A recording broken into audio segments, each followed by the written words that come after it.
There was a violation of club policy, and as a consequence of that, Matt's been suspended without pay for 3 days.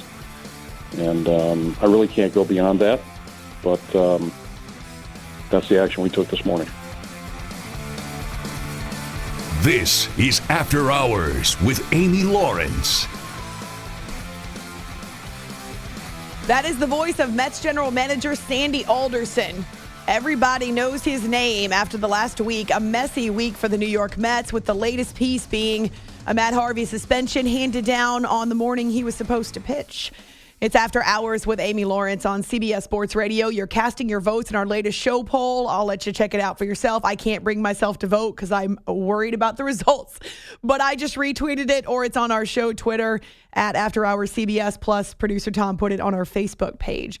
Sandy Alderson was a guest on MLB Network Radio on Sunday with his longtime friend, former co-worker, Jim Duquette, who himself was the GM of the Mets in 2004, also spent time as the GM of the Orioles, and in addition is a baseball analyst now and is a host on MLB Network Radio. Had a chance to catch up with him earlier on Monday to kind of figure out what's going on with the New York Mets, especially considering what just happened with Matt Harvey. So, Jim, when a guy gets suspended for 3 days, starting the day he was supposed to pitch, what does that say to you as a former GM?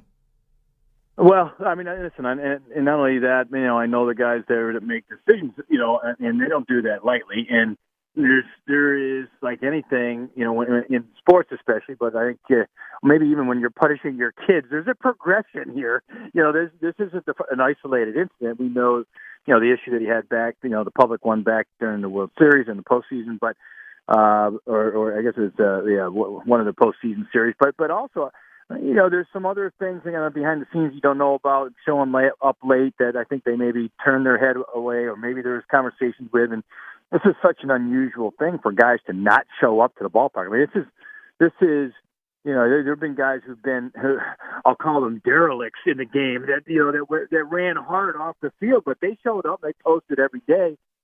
Regardless, that's always been something that's an understanding. So for him not to show up is pretty egregious in the minds of a front office executive, even if you don't know exactly all of the details behind it.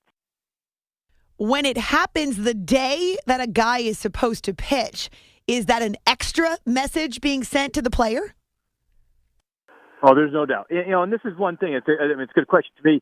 They could have hidden this. They could have done this, more behind the scenes. They could have bumped him a start and said, whatever. They could have suspended him after his start. They could have said, after today, we're going to give you a couple days off of suspension from there. This is a clear message that not necessarily that they're at the end of the road, but pretty close. And I think the interesting thing to me is how do you kind of move forward from this?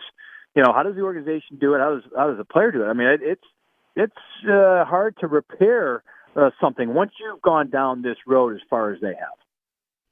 You mentioned this, Jim. These two guys, Matt Harvey and general manager Sandy Alderson, have clashed in the past. This is not the first time that they have not seen eye to eye.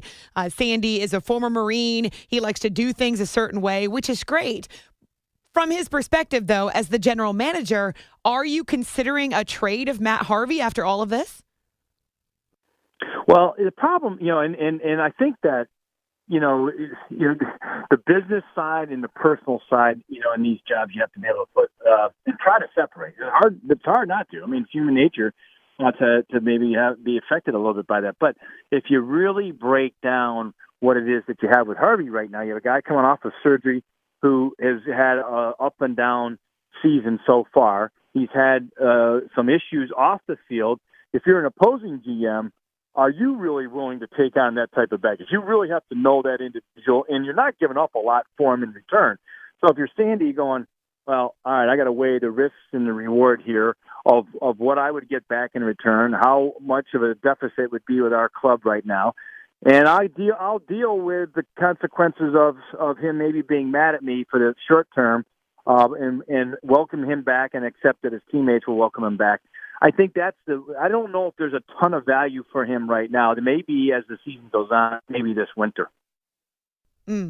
Harvey is under contract through the end of 2018 with the Mets. It's After Hours on CBS Sports Radio, and I'm spending a few minutes with Jim Duquette, former Mets and Orioles general manager, who's now a baseball analyst. Jim, being a general manager and running a team in New York comes with a lot of extemporaneous stuff. What are the extra pressures of running a team in a major market like New York that you might not have to deal with in smaller cities?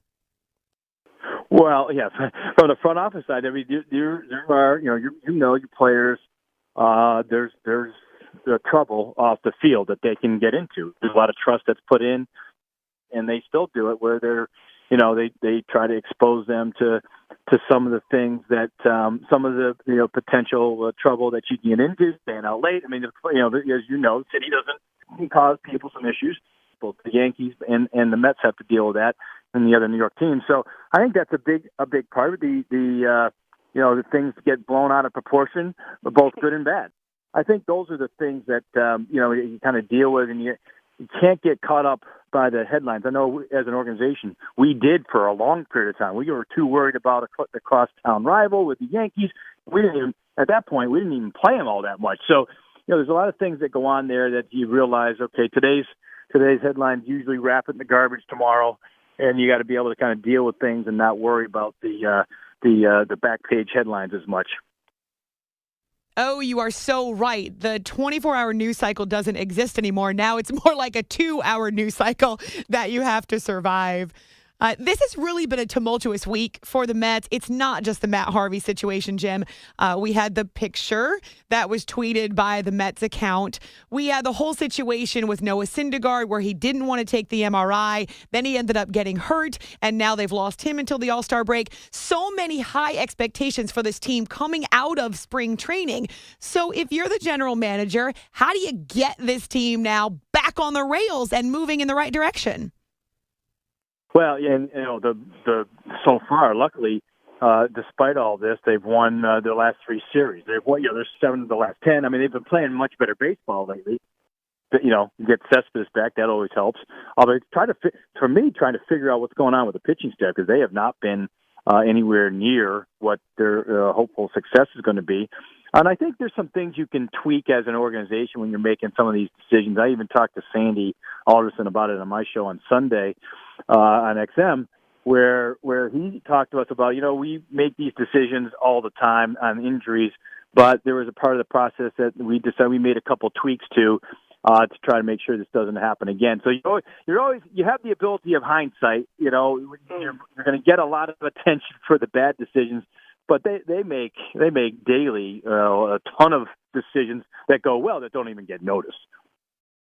It's After Hours here on CBS Sports Radio. Jim Duquette spent 20 years in front offices in Major League Baseball, Mets and Orioles, the 2 teams where he was the general manager. So if you don't mind, I would love to ask you about this Red Sox Orioles flap where we think it might be over, but it might not be over. And the 2 teams just keep going back and forth with each other. Jim, how much do front offices get involved when it becomes a drawn-out saga like this? It's a good question. Listen, my cousin runs the Orioles now, and I've had plenty of conversations along the way. You try to front office-wise, try to stay out of it, but the conversation goes on. It's realistic, you want your players protected. You want your manager protecting your players. And honestly, there also has to be a level-headedness. There's somewhere along the line where there's got to be a grown-up or an adult says, hey, enough's enough here, and that doesn't always happen when you're dealing with big egos and when you're dealing with retaliation and perceived retaliation. So that's a pretty tricky thing. I think the main thing on the front office side we tried to make sure is we supported the players in their decision, but also educated them on, hey, here are the consequences. We can't afford to have this happen. If there's a chance for retaliation, maybe we do it down the road. I think those are the conversations that have taken place. And it's such a hot topic. It's probably better that they cool off the 2 organizations. But I don't believe that this is going to be over, Amy. I said it the first time when we saw it, the first series in Baltimore. We saw it play itself out at Fenway. And it may not be the next series, but sometime this year I think you'll see something play out again. Okay, so then the general manager's not going to step in and say, knock it off, don't do it again. This is part of, what goes on in baseball sometimes. You do want to, hey, listen, guys, we don't need this. We don't need, and you're going to try to help change their mind, help educate them.